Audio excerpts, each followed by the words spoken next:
प्रणाम आप सभी को। 15 अगस्त आज है और 15 अगस्त पर आज हम कुछ विशेष चर्चा करने वाले हैं। विशेष चर्चा ये है कि एक तरफ तो देश में कोरोना फैला हुआ है, दूसरी तरफ एक बड़ी संभावना है कि भारत का भविष्य क्या होगा, भारत किस ओर जाएगा। हम कुछ गंभीर बातें बताने चाह रहे हैं जो ज्योतिषी दृष्टि से जो लोग रुचि रखते हैं, यह उनके लिए काफी बहुत मायने रखेगा।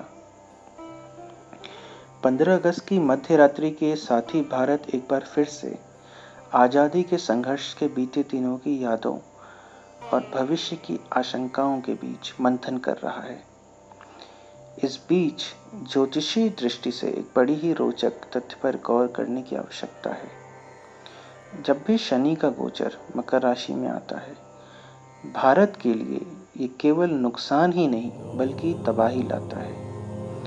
हमने पिछले लगभग 74 वर्षों में विभिन्न ग्रहों की गोचर देखने के बाद ये पाया कि शनि का गोचर जब भी मकर राशि में आता है, ये भारत के राजनीतिक, भौतिक, सामाजिक क्षेत्र में बड़ा नुकसान देता है। पहली बार शनि का गोचर 2 जनवरी 1961 से 27 जनवरी 1964 तक आया, यानी कि 2 जनवरी 1961 टू 27 जनवरी 1964। ज्ञात हो कि इसी दौरान भारत और चीन का भीषण युद्ध हुआ था और भारत को अपनी हजारों वर्ग किलोमीटर भूमि सहित हजारों सैनिकों की जान गंवानी पड़ी थी। हजारों लोग घायल हुए थे। इसी काल में सूखा सहित कई तरह की आपदाएं भारत को घेरे हुई थी। बेरोजगारी, भुखमरी, अव्यवस्था से हम जीवन अस्त व्यस्त था और पाकिस्तान से युद्ध भी सामने खड़ा था। दूसरी बार शनि का गोचर मकर राशि में 20 मार्च 1990 से लेकर 3 मई 19 रहा, यानी कि 20 मार्च 1992 3 ऑफ मई 1993। ज्ञात हो कि इसी काल में देश को अपने सोने तक गिरवी रखनी पड़ी थी विदेशी बैंकों में। राजनीतिक तौर पर भी देश में बड़ी भारी उथल पुथल थी। मजबूरन भारत को अपनी अर्थव्यवस्था को वैश्विक नए तरीके के वैश्विक अपनी की राह पर मोड़ना पड़ा था। तब महंगाई, राम मंदिर, मंडल का मंडल, आरक्षण जैसे मुद्दों ने भारत को गृह युद्ध की ओर ढकेलना शुरू कर दिया था। भारत के पूर्व प्रधानमंत्री राजीव गांधी की भी इसी दौरान हत्या हुई थी, जिसने देश की राजनीति को नया मोड़ दिया। कश्मीर में आतंकवाद ने पैर पसारना शुरू किया और कश्मीरी पंडितों का कश्मीर से विस्थापन भी इसी काल में शुरू हुआ था। ये सभी मुद्दे अगले 30 वर्षों तक भारत को प्रभावित करते रहे।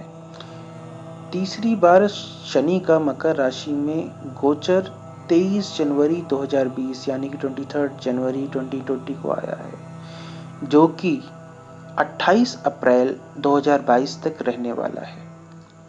ऐसे में यदि ध्यान दे तो मार्च में कोरोना के भारत में प्रभाव से पहले भी जनवरी, फरवरी, मार्च में भारत की राजनीतिक, सामाजिक और भौतिक स्थिति में उथल पुथल शुरू हो चुकी थी। कभी नए नागरिकता कानून में किए गए संशोधन को लेकर, तो कभी एनआरसी, तो कभी असम और कश्मीर विद्रोह, कभी जेएनयू, तो कभी जामिया, कभी दिल्ली दंगा। सोशल मीडिया के वॉर से लेकर सड़कों तक भारत लगातार गृह युद्ध की ओर जाने लगा था। तभी कोरोना की आपदा ने भौतिक तौर पर भारत की कमर तोड़कर रख दी। विस्थापित होते मजदूर हो, लगातार बीमार होते या मरते लोग हों, ये सब आपदा के बड़े ही खतरनाक पहलू हैं। हमारी गणना के अनुसार अभी यह समय लगभग 2 साल और चलने वाला है। यानी यदि भारत में कोरोना का प्रभाव खत्म भी हो गया, तो भी राजनीतिक, सामाजिक और भौतिक स्तर पर भारत के लिए समय अभी ठीक नहीं है। कुंडली विवरण का जो हमने आधार चुना वो 15 अगस्त 1947 की स्थिति थी। 12 बजे हमने रात्रि का समय लिया था और स्थान था हमने दिल्ली को लिया था। इससे वृषभ लग्न तथा कर्क राशि की कुंडली बनती है। यदि शास्त्रानुसार वृषभ लग्न की प्रकृति पर हम चर्चा करें तो हम पाते हैं कि वृषभ लग्न का स्वभाव बड़ा ही शर्मीला, शांत प्रिय, तमाम प्रकार के कष्ट सहने वाला, झेल कर भी कुछ न बोलने वाला, मेहनती और संघर्षरत, पड़ोसियों द्वारा प्रताड़ित, सहज ही मित्र बनाने वाला, किसी के भी विश्वास में आ जाने वाला, भोले स्वभाव वाला, शोषित व चुप रहकर समाज को ढोने वाला होता है। और ध्यान से देखें तो यही सब गुण भारत की प्रकृति और स्वभाव को दर्शाते हैं।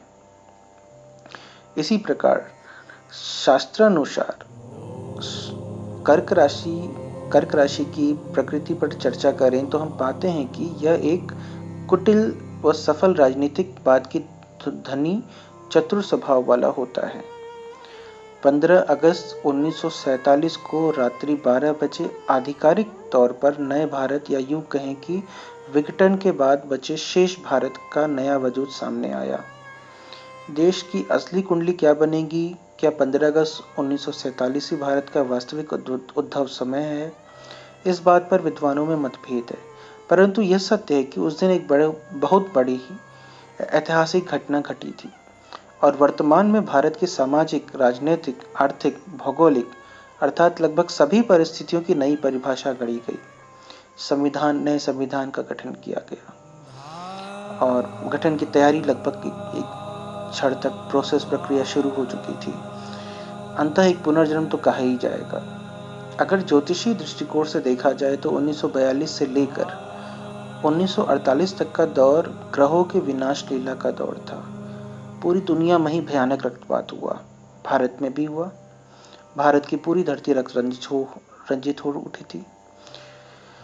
देश की जन्म कुंडली के अनुसार 15 अगस्त 1947 को चंद्रमा पुष्य नक्षत्र में था, जिसके स्वामी शनि हैं।